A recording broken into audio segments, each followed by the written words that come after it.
and if he continued to be mayor of the Bronx Enclave, he would be too powerful for the sons of the Don when the Don no longer lived. "You will be my Bruglione in the West," he told Pepe. "You will become rich, but there is important work to do." He handed Pepe the deed to a house in Las Vegas. The Don then turned to his youngest son, Vincent, a man of 25.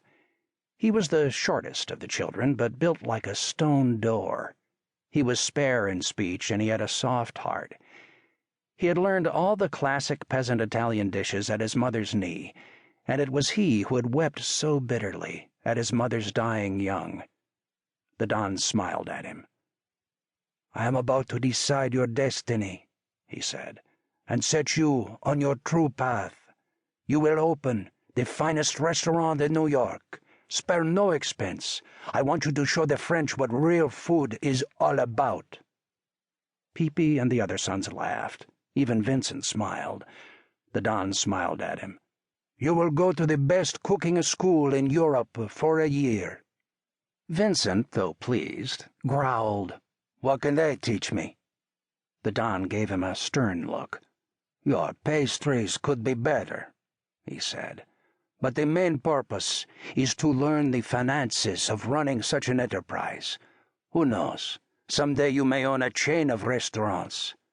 Giorgio will give you the money." The Don turned finally to Petey.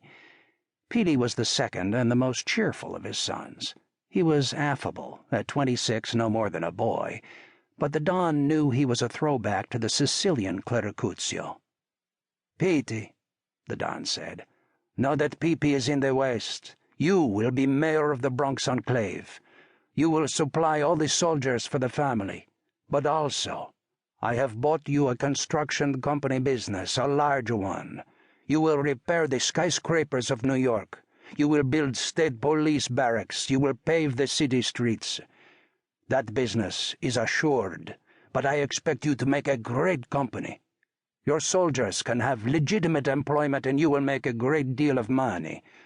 First, you will serve an apprenticeship under the man who now owns it.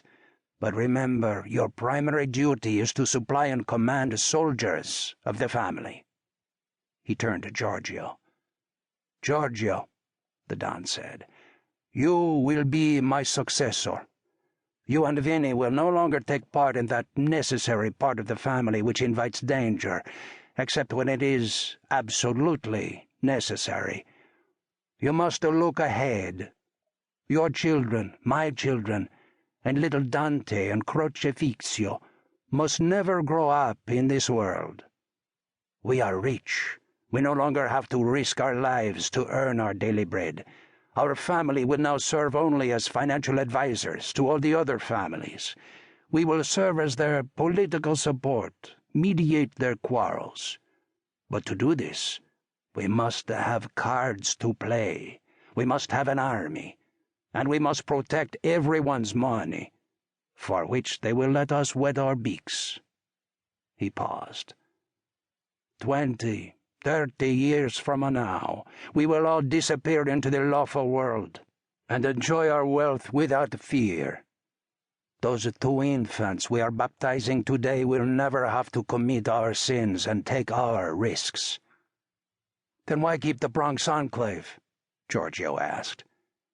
"We hope someday to be saints," the Don said, "but not martyrs." An hour later, Don Clericuzio stood on the balcony of his mansion and watched the festivities below. The huge lawn, carpeted with picnic tables crowned with wing-like green umbrellas, was filled with the 200 guests, many of them soldiers from the Bronx Enclave. Christenings were usually joyful affairs, but this one was subdued. The victory over the Santadio had cost the Clericuzio dearly. The Don had lost his most dearly beloved son, Silvio. His daughter, Rosemarie, had lost her husband.